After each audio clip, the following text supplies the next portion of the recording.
How would you like a rich, decadent, light, moist, lemony lemon poppy seed bundt cake? But if you're anything like most people, you're trying to lose weight or just trying to be healthy, think you can't have it on one of those diets? Well, guess again. Hi, I'm Nancy Fox, and welcome to Nancy's Healthy Kitchen's Lighten Up. Not only am I gonna lighten up your favorite recipes by trimming the fat and calories, I'm gonna lighten up with wallet-friendly recipes that won't break the bank. And I'm gonna help you lighten up and not feel so stressed of how to cook healthy for your family.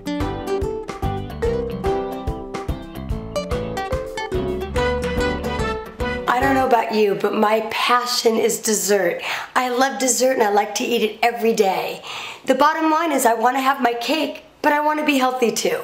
So it's interesting because I got a letter from a viewer recently who seems to have the same passion and problem that I have. So I thought it would be really fun if we had him join us. Come on, Bill. Hi, Nancy. Welcome to Lighten Up. Thank you for having me. Okay, so your letter said you love dessert. I love them. And I heard that your wife is a phenomenal baker, right? From Germany, she makes the best desserts, but my most favorite is lemon poppy seed You're cake. kidding. Really? So here's the good news. I'm going to solve your problem. Really? I'm going to let you have this cake, and you're going to be able to teach your wife how to make it too. How's that? That's great. Ready? Ready. Okay. So here's the key. I call it a no time to bake cake, because the reality is we don't have time to bake anymore. We're on the run.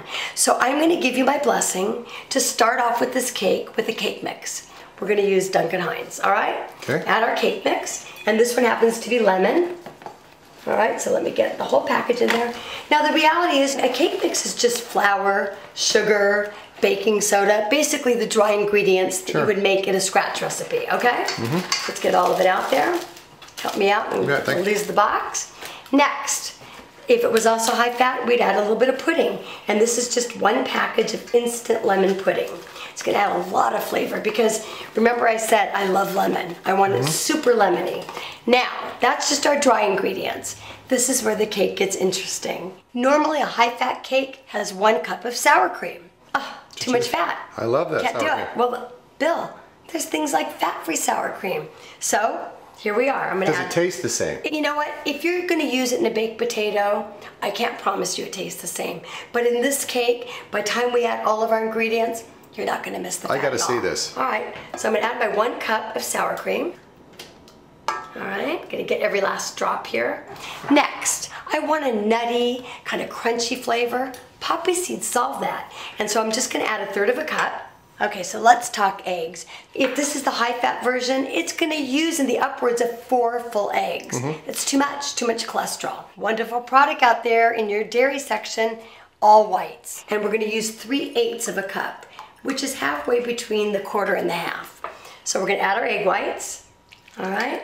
So far easy? Easy. Okay, now 1 egg. It's okay to use eggs, but again, we're gonna use them a lot less. So let me add the 1 egg.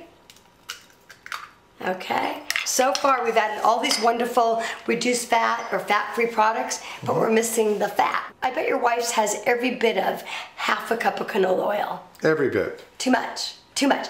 Oil's good, but too much of a good thing is not good, all right? I understand. So if you want to pass me that little bit there, we are adding canola oil, but we're only adding 1 tablespoon, all right?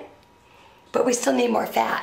So, Bill, in my years of baking, I love it because every time pretty much I go into the grocery store, I find fabulous products. These are all margarines. And you know, margarines are getting a bad rap because they have what's called trans fats. The good news is all these products that I'm showing you here have no trans fats. And there's been clinical studies.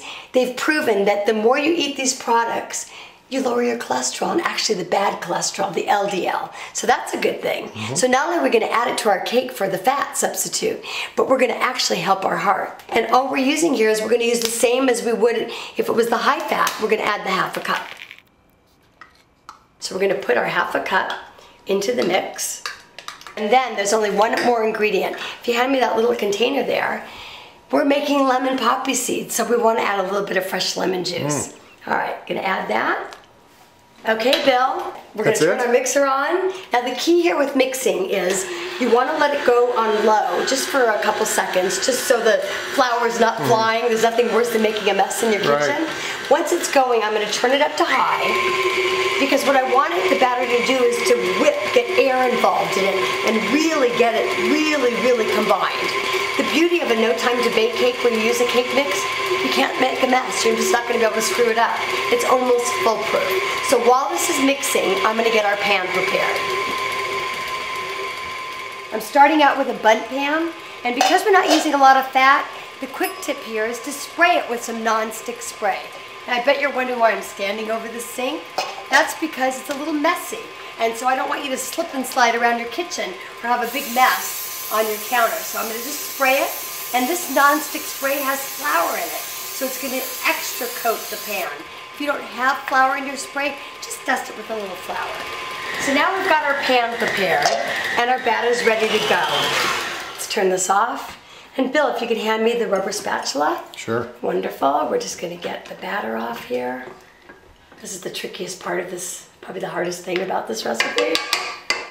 Okay, you can, this is like a big spoon, you can taste it if you want. I like it, look at this, I like it a little bit on my hands too. Ooey and gooey. Now we're going to put the batter in the pan, and I'm moving the bowl around to try to get it as even as possible. Whoops, we're flying here. You know, the reality is, I'm not a really neat baker. I'm a messy baker. Well, I'm having fun already. Yeah, exactly. And I think that's one of the criteria, so don't worry about it. The bottom line is we got all the batter, all right? Take every drop, yum. Okay, so now, if you use a rubber spatula, you can spread the cake all the way around to make it even. If you're using a metal utensil, like a spoon, it tends to lift. So that's one little quick tip here. Use a rubber spatula. Okay, kind of smooth it out so your cake isn't, you know, like this on one side and like this on another. But a little shake test. A little shake it, baby. Oh yeah. Okay, Bill, come on, shake it up. Shake it up. There we go. Sit right in there. Look at that. I know it seems corny, but it works. Look at how even it is. Well, you make this fun. I'm going to place it in the oven. Now, I've set the temperature to 350 degrees. It's been preheated, so it's real important that you set your timer. Now, normally this cake calls for 60 minutes, but here's a little tip. You did all this effort, you don't want the cake to burn, right? Right. So what I suggest, instead of setting the timer for 60 minutes, we're actually gonna go about 5 minutes earlier.